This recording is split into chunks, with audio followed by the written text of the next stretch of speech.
안녕하세요. 사라자매입니다.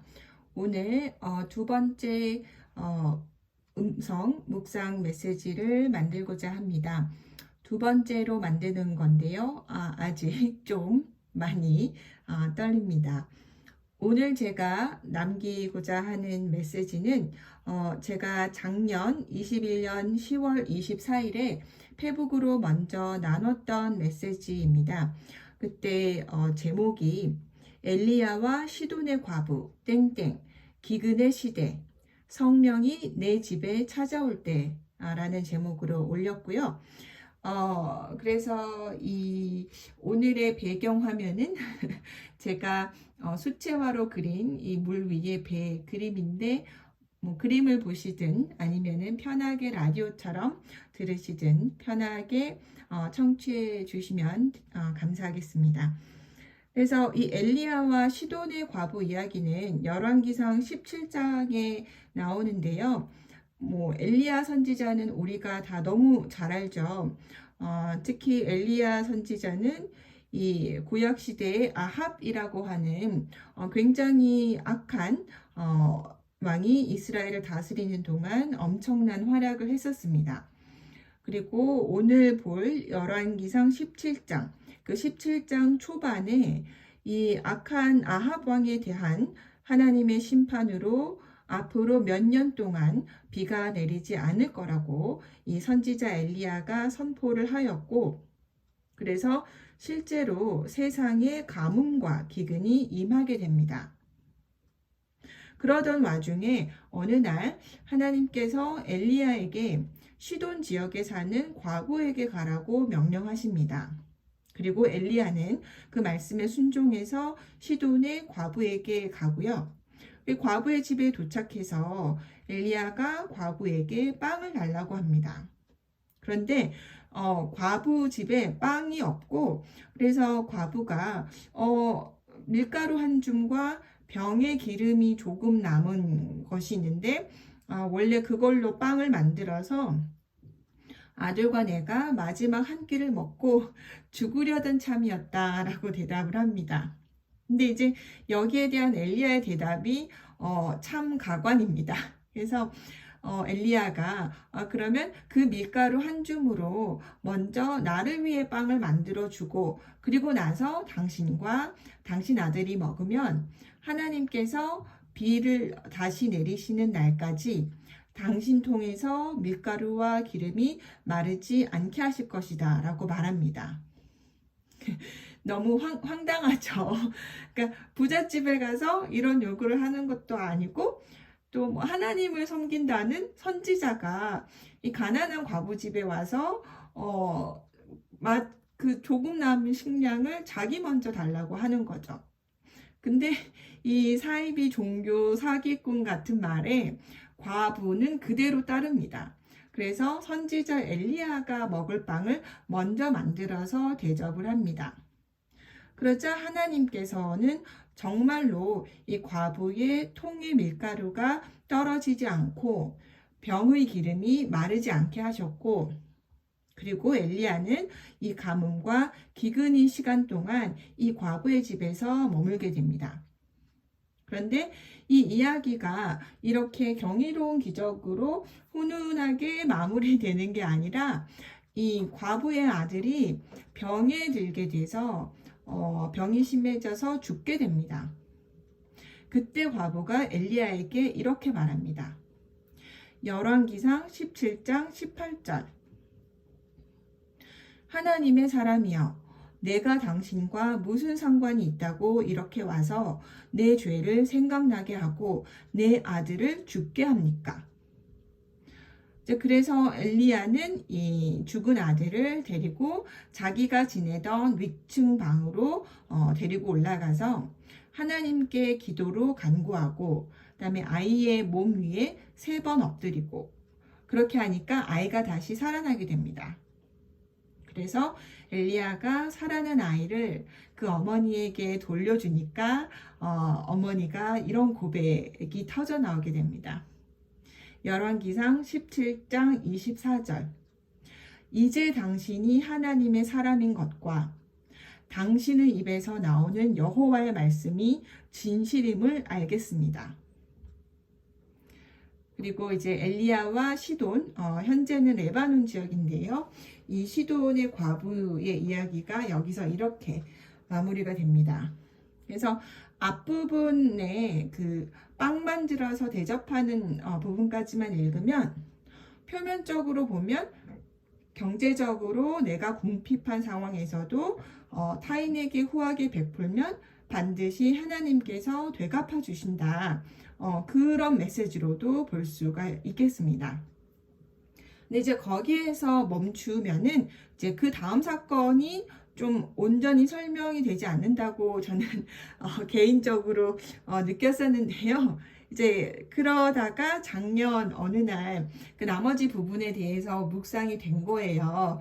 그래서 그때 이제 묵상이 되어서 알게 된 떠오른 것들을 이제 페북으로 글로 나누었었던 건데요. 그래서 그 나머지 부분에 대해서 이제 묵상을 한 바는 그때 당시 상황을 생각을 해보면 이 아합이란 왕도 굉장히 약했지만 이 아합이 결혼한 이세벨이라는 왕비도 굉장히 우상 숭배가 심했던 왕비였습니다. 그래서 이 왕과 왕비가 둘 다 우상 숭배가 많이 심하고 그래서 하나님의 선지자들을 잡아 죽이고 백성의 삶을 도탄에 빠지게 하고 그러니까 굉장히 암울한 시대 상황인 거죠. 근데 그런 상황에서도 하나님은 자신의 택한 종들을 통해서 구원의 역사를 하신다는 거죠.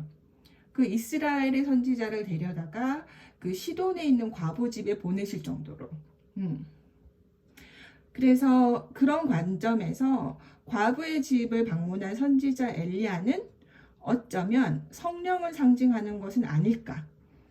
그런 생각이 들었습니다. 그리고 이 성령의 음성에 순종하고 따를 때 그 집에 구원이 임한다는 것이 이 이야기에 숨겨진 진짜 메시지인 것은 아닐까. 그래서 너가 가진 마지막 한 줌의 밀가루로 내가 먹을 빵을 먼저 만들라. 그러니까 이거는 인간적인 상식으로는 말이 안 되죠. 내 육신의 생명을 포기하라는 듯한 그런 성령의 명령인데 근데 이제 거기에 순종하고 따랐을 때 하나님께서는 초자연적인 방법으로 그 생명을 유지하게 역사하십니다. 그랬는데 그러면 아들이 병들어 죽게 하시는 거는 뭐예요? 그죠? 어쩌면은 그 과부의 한탄에 힌트가 있지 않을까 싶습니다. 그래서 과부가 아들이 죽고 나서 엘리야에게 했던 말이 하나님의 사람이여 내가 당신과 무슨 상관이 있다고 이렇게 와서 내 죄를 생각나게 하고 내 아들을 죽게 합니까? 그죠? 그러니까 사실 성령의 방문을 받는 것은 인간적인 육적인 관점에서는 지극히 괴로운 일입니다. 왜? 나의 죄가 생각나게 하기 때문인 거죠. 내가 하나님 앞에서 얼마나 더럽고 얼마나 역겨운 죄인인지를 알게 하시기 때문에 그래서 내 육적인 자아가 하나님 앞에서 정말 죽을 수밖에 없는 존재라는 것을 알게 하시기 때문에 그래서 성령의 방문을 받으면 너무 괴로운 거예요. 그렇지만 그럴 때 내가 하나님 앞에서 죄인입니다 라는 고백이 터져 나오는 거는 정말 진정한 축복을 하나님의 구원을 내가 받을 수 있도록 내 내면의 문을 열어드리는 행위이지 않을까 싶습니다. 그래서 과부도 이 고백 후에 엘리야의 중보 기도로 하나님께서 그 과부의 죽은 아들을 다시 살리시잖아요. 그래서 다시 살아난 아들을 아는 과부의 고백이 이제 당신이 하나님의 사람인 것과 당신의 입에서 나오는 여호와의 말씀이 진실임을 알겠습니다. 그죠? 근데 이 엘리야와 과부에 대해서 제가 이렇게 작년에 묵상을 하고 나눴었는데 이 엘리야와 과부 이야기와 매우 비슷한 장면이 신약 성경에도 있다는 것을 제가 오늘 알게 됐습니다. 그래서 하나님께서 보여주신 것 같아요. 그래서 그 부분도 오늘 음성 메시지에서 같이 나누고자 합니다. 그래서 누가복음 5장인데요. 누가복음 5장을 보면 예수님께서 갈릴리 호숫가에서 어부들을 제자들로 부르시는 장면입니다. 그래서 1절을 보면은 이제 예수님께서 갈릴리 바닷가 호숫가에 나왔고, 그때 이제 무리들이 예수님께 마구 이제 밀려들면서 예수님이 하시는 그 하나님의 말씀을 듣고 있었어요. 근데 조금 읽어보면 새 번역입니다. 그래서 2절, 예수께서 보시니 배 두 척이 호숫가에 대어 있고 어부들은 배에서 내려서 그물을 씻고 있었다. 3절, 예수께서 그 배 가운데 하나인 시몬의 배에 올라서 그에게 배를 무태서 조금 떼어놓으라고 하신 다음에 배에 앉으시어 무리를 가르치셨다. 4절, 예수께서 말씀을 그치시고 시몬에게 말씀하셨다. 깊은 데로 나가 그물을 내려서 고기를 잡으라. 5절, 시몬이 대답하였다. 선생님, 우리가 밤새도록 애를 썼으나 아무것도 잡지 못했습니다. 그러나 선생님의 말씀을 따라 그물을 내리겠습니다. 6절, 그런 다음에 그대로 하니 많은 고깃대가 걸려들어서 그 물이 찢어질 지경이었다. 8절, 시몬 베드로가 이것을 보고 예수의 무릎 앞에 엎드려서 말하였다. 주님, 나에게서 떠나 주십시오. 나는 죄인입니다. 9절, 베드로 및 그와 함께 있는 모든 사람은 그들이 잡은 고기가 엄청나게 많은 것에 놀랐던 것이다. 그래서 이 장면이 저는 굉장히 비슷한 것 같아요. 앞에 그 엘리야와 그 시돈의 과부의 이야기처럼. 그래서 여기도 보면은 이 어부들이 아직 제자가 되기 전인 이 베드로와 그 동료 어부들이 밤새도록 이 고기를 잡으려고 했는데 허탕을 친 거죠. 그러고 나서 이 그물을 씻고 있는 거예요. 고기도 못 잡았는데 그 심정이 얼마나 진짜 허탈하겠어요. 지치고 상실감에 뭔가 억울하고 그랬을 거예요. 그죠? 근데 이제 그러고 있는데 이 웬 무슨 떠돌이 설교자 같은 사람이 와가지고 배를 좀 써야 되겠다. 거기다가 또 배를 좀 무태서 떼어놓으라 막 이런 주문도 해요. 남의 배를 빌려다가 쓰는 입장이면서 그랬는데 이 베드로가 거기에 다 응합니다. 그 말씀에 다 순종을 해요. 그리고 나니까 이제 예수님께서 무리들에게 설교하시는 것을 그치고 나서 시몬에게 깊은 데로 가서 고기를 잡아봐라. 근데 이제 시몬이 우리가 밤새도록 못 잡았지만 그래도 선생님의 말씀을 듣고 잡으러 가보겠다. 그래서 실제로 고기가 많이 잡혔죠. 그럴 때 베드로의 반응이 아이고 선생님 고기 많이 잡게 해주셔서 감사합니다가 아니죠. 베드로가 예수님 무릎 앞에 납작 엎드려서 주여 나를 떠나소서 나는 죄인이로소이다. 이거를 영어 성경으로 읽어보면 NASB 버전으로는 Go away from me, Lord, for I am a sinful man. Go away from me, Lord, for I am a sinful man. 그러니까 베드로가 이렇게 고백하고 나니까 예수님께서 말씀하시기를 10절에 두려워하지 말라. 이제부터 너는 사람을 낚을 것이다. 그러니까 베드로가 자신이 죄인이라는 걸 고백하니까 주님께서 베드로를 제자로 선택하시죠. 그래서 저는 이 엘리야와 시돈의 과부 이야기에서나 이 예수님과 베드로의 이야기에서나 이 두 이야기를 보면은 이 우리의 구원의 과정을 보여주는 것 같습니다. 그래서 성령께서 예수님이 우리에게 처음 오시면 우리가 얼마나 죄인인지, 그러니까 우리 죄가 생각나게 하시고 우리가 지은 죄에 대해서 찔림을 주시는데 그게 우리의 육적 자에게는 너무 고통스러운 거죠. 그 고통이 꼭 우리의 생존을 위협받는 것 같죠. 하지만 그 성령의 요구에 순복해서 내가 육적 자아의 고통도 내려놓고 내가 죄인임을 고백하면 비로소 성령께서 나에게 새로운 생명을, 그 부활의 생명을 부어주십니다. 그리고 그 부활의 생명은 바로 예수 그리스도의 생명이신 거죠. 재미있는 거는 이 시돈의 과부 이야기에서 그 빵 얘기가 나오고 기름 얘기가 나와 있는데 성경에서 대체로 빵, 떡 이거는 예수님의 몸을 상징하고 기름은 성령을 상징하는 거 다들 잘 아시죠? 그래서 십자가에서 정말 우리 죄를 위해서 대신 죽으시고 지금도 우리를 위해서 하나님 앞에서 중보기도 하고 계시는 분은 예수님 한 분뿐이십니다. 그래서 그 예수님이 하나님께서 보내신 메시아이고 그분의 말씀이 하나님의 진실된 말씀임을 내 온 몸으로, 내 온 마음으로 믿을 때 그때 하나님의 구원이 내게 임한다는 것. 그 이야기를 하나님께서는 이 기근의 시대에 고단한 삶을 살아가는 과부의 이야기를 통해서 우리에게 하고 계시는 것이 아닐까 이런 생각이 저는 듭니다. 근데 또 재미있는 사실은 이 이름 없는 과부나 그 왕비 이세벨이나 모두 시돈 출신입니다.